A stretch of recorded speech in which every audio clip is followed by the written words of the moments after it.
بسم اللہ الرحمن الرحیم۔ السلام علیکم ورحمۃ اللہ وبرکاتہ۔ حضرت ابن عباس اور محمد بن کعب فرماتے ہیں کہ حضرت یعقوب علیہ السلام اپنے بیٹوں کو نظر لگنے سے خوف زدہ ہوئے تھے، کیونکہ وہ بیٹے خوبصورت، خوش نظر، حلیے والے اور خوش منظر تھے۔ لہٰذا یعقوب علیہ السلام اس بات سے ڈرے کہ کہیں لوگ ان کے بیٹوں کو نظر بد کے ذریعے نقصان نہ پہنچائیں، کیونکہ نظر لگنا حق ہے جو کہ کسی ماہر گھوڑ سوار کو اس کے گھوڑے سے گرا دیتی ہے۔ پس اللہ کے رسول محمد صلی اللہ علیہ وآلہ وسلم نے ارشاد فرمایا، العین حق ولو کان شیء سابق القدر سبقۃ العین، اور نظر بد لگنا حق ہے، اور اگر تقدیر پر کوئی حاوی ہو سکتا تو یقیناً نظر بد حاوی ہوتی۔ اور اگر تم لوگوں کو خود کو غسل دینے کا کہا جائے تو غسل دو۔ حضرت ام سلمہ رضی اللہ تعالی عنہا سے روایت ہے کہ ایک دفعہ رسول کریم صلی اللہ علیہ وآلہ وسلم ان کے گھر تشریف لائے، اور ان کے پاس ایک بچی بھی تھی جس کے چہرے پر پلاہٹ اور کمزوری تھی۔ تو رسول کریم صلی اللہ علیہ وآلہ وسلم نے ارشاد فرمایا، استر قولھا فإن بہا النظرۃ، اس پر دم کرو کیونکہ اس پر نظر کا اثر ہے۔ جس کی نظر لگتی ہے وہ حاسد ہوتا ہے، لیکن ہر حاسد کی نظر نہیں لگتی۔ اسی لیے جب حاسد حسد کرتے ہیں تو ہمیں ان کے شر سے اللہ کی پناہ طلب کرنے کا حکم اور تعلیم دی گئی ہے۔ بڑوں کی نسبت بچوں پر نظر بد کا اثر جلدی ہوتا ہے۔ ایک دفعہ رسول کریم صلی اللہ علیہ وآلہ وسلم نے جعفر طیار رضی اللہ تعالی عنہ کے بچوں کو دیکھا تو ان بچوں کی والدہ اسماء بنت امیس رضی اللہ تعالی عنہا سے دریافت فرمایا، مالی اری اجسام بنی اخی زاریتن تصیبہم العاجہ، کیا معاملہ ہے کہ میں اپنے بھائی کی اولاد کے جسم دبلے پتلے دیکھ رہا ہوں، کیا انہیں کوئی مشکل، بھوک، بیماری یا تکلیف وغیرہ درپیش ہے؟ اسماء بنت امیس رضی اللہ تعالی عنہا نے عرض کیا، لا ولکن العین تسرع الیہم، جی نہیں، لیکن انہیں بہت جلد نظر لگ جاتی ہے۔ تو رسول کریم صلی اللہ علیہ وآلہ وسلم نے اسماء رضی اللہ تعالی عنہا کی اس بات کی تائید فرماتے ہوئے ارشاد فرمایا، ان پر دم کرو۔ حضرت اسماء بنت امیس رضی اللہ تعالی عنہا کا فرمان ہے کہ میں نے رسول کریم صلی اللہ علیہ وآلہ وسلم کی خدمت میں دم کے الفاظ پیش کیے تو انہوں نے ارشاد فرمایا، ان پر دم کرو۔ دم سے مراد وہ الفاظ ہیں جن کے ذریعے اللہ تعالیٰ کے حضور نظر بد، جادو، آسیب اور بیماری وغیرہ سے نجات اور شفا طلب کی جاتی ہے۔ اور کسی شک اور شبے کے بغیر یہ کہنا حق ہے کہ اس کام کے لیے قرآن کریم کی آیات مبارکہ اور رسول کریم صلی اللہ علیہ وآلہ وسلم کی صحیح ثابت شدہ احادیث مبارکہ میں بیان کردہ الفاظ کے علاوہ کوئی اور الفاظ استعمال کرنا جائز نہیں۔ نظر بد کی پہچان۔ نظر بد یا جادو اور آسیب کا اثر ہونے کی بہت سی علامات ہوتی ہیں۔ کچھ علامات تو ایسی ہوتی ہیں جن کے ظاہر ہونے کی صورت میں مزید کسی جانچ کی ضرورت نہیں ہوتی، اور کچھ علامات ایسی ہوتی ہیں جن کا سبب کوئی جسمانی یا نفسیاتی بیماری یا غیر معمولی رویہ بھی ہو سکتا ہے۔ لہٰذا ہمیں اچھی طرح سے یہ سمجھ لینا چاہیے کہ کسی پر جسمانی مشکلات نمودار ہونے کی صورت میں اسے نظر بد کا شکار سمجھ لینے سے پہلے ضروری ہے کہ جسمانی طور پر اس کا طبی معائنہ کروایا جائے، اور کسی صحیح مستند نفسیاتی طبیب سے بھی اس کا معائنہ کروایا جائے،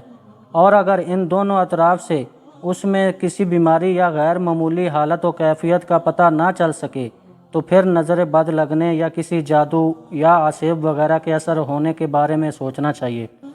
طبی اور نفسیاتی معائنے کے بعد اس امکان کے بارے میں سوچا جانا چاہیے۔ فی الفور اس پر یقین نہیں کر لینا چاہیے کہ نظر ہی لگی ہے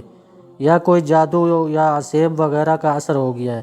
جب نظر بد، جادو یا آسیب وغیرہ کے اثر انداز ہو چکنے کا یا ایسے کسی امکان کا معلوم کرنا ہو تو اس کا بہترین اور تجربات سے ثابت شدہ طریقہ یہ ہے کہ جس شخص کے بارے میں ایسا کوئی شک ہو اس شخص پر قرآن کریم کی تلاوت کی جائے، ان آیات کی تلاوت جو صحیح عقیدے اور عمل والے علماء کے تجربات کے مطابق اور بلا شک و شبہ اللہ تعالیٰ کی مشاہد سے ایسے معاملات میں علاج کی تاثیر رکھنے والی ہوتی ہیں۔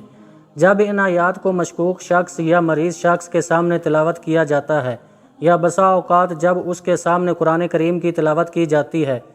تو اس پر درجہ ذیل علامات ظاہر ہوتی ہیں۔ نمبر 1، چہرے پر پلاہٹ ظاہر ہونا۔ نمبر 2 سینے میں گھٹن کا احساس ہونا، نمبر 3 تلاوت سننے کے دوران جسم کے مختلف حصوں میں درد ہونا، نمبر 4 معمول سے زیادہ گرمی محسوس ہونا، نمبر 5 پسینہ آنا، خاص طور پر کمر پر پسینے کی کمی یا زیادتی سے نظر کی شدت کا اندازہ ہو جاتا ہے، نمبر 6 پہلوؤں میں درد محسوس ہونا، نمبر 7 بے چینی کی کیفیت ہو جانا اور ادھر ادھر دیکھتے اور متوجہ ہوتے رہنا، نمبر 8 رونا یا کسی سبب کے بغیر اور رونے کی کیفیت کے بغیر آنسو جاری ہو جانا، نمبر 9 کسی وقت یہ حالت پاس بیٹھے ہوئے لوگوں پر بھی ظاہر ہو جاتی ہے جو کہ علاج کی غرض سے نہیں بیٹھے ہوتے، ایسی صورت میں معالج کو ان کی طرف بھی توجہ کرنا پڑتی ہے، لیکن دیکھنے والوں پر عموماً یہ اثر مریض کی حالت دیکھنے یا آیات شریفہ کو سمجھنے کی وجہ سے ظاہر ہوتا ہے۔ اس سے یہ نہیں سمجھا جانا چاہیے کہ وہ لوگ بھی کسی نظر بد یا جادو یا عصیب وغیرہ کا شکار ہیں۔ نمبر 10 پہلوؤں کا پھڑکنا اور جسم کے مختلف حصوں کا بلا ارادہ خود بخود حرکت کرنا، پھڑکنے اور حرکت کی کیفیت، رفتار اور انداز سے بھی علاج کرنے والوں کو نظر بد کی قوت کا اندازہ ہو جاتا ہے۔ نمبر 11 دل ڈوبنے کی کیفیت وار ہونا، نمبر 12 پٹھوں کا اکڑنا، کھچنا اور درد ہونا، نمبر 13 نیند، نیم بے ہوشی اور بے حواسی محسوس ہونا اور کوئی بھی کام کرنے کی قدرت نہ پانا، نمبر 14 پہلوؤں میں ٹھنڈک کا احساس ہونا، نمبر 15 کسی طبی اور مادی سبب کے بغیر جسم پر نلاہٹ اور سبزی مائل دھبوں کا ظاہر ہونا۔ نظر بد کا علاج نبی صلی اللہ علیہ وآلہ وسلم وہ دم جو جبرائیل علیہ السلام نے رسول کریم صلی اللہ علیہ وآلہ وسلم پر کیا، بسم اللہ ارقیکا واللہ یشفیکا من کل داء فیکا من شر النفاثات فی العقد ومن شر حاسد اذا حسد، میں اللہ کے نام سے آپ پر دم کرتا ہوں اور اللہ ہی آپ کو شفا دے گا ہر ایک بیماری سے جو آپ میں ہے، اور گروہوں پر، گانٹھوں پر، جادو اور ٹونے کر کے، پھونکنے والیوں کے شر سے اور حسد کرنے والے کے شر سے، جب وہ حسد کرتا ہے سے مریض پر 3 دفعہ پڑھا جائے، وہ دم جو رسول کریم صلی اللہ علیہ وآلہ وسلم ہر قسم کے مریضوں پر فرمایا کرتے تھے، امسح الباس رب الناس بداک الشفاء لا کا شفاء الا انت، تکلیف کو مٹا دے اے لوگوں کے رب، شفا دینا صرف تیرے ہاتھ میں ہے، بیماری تکلیف وغیرہ کو دور کرنے والا تیرے سوا اور کوئی بھی نہیں۔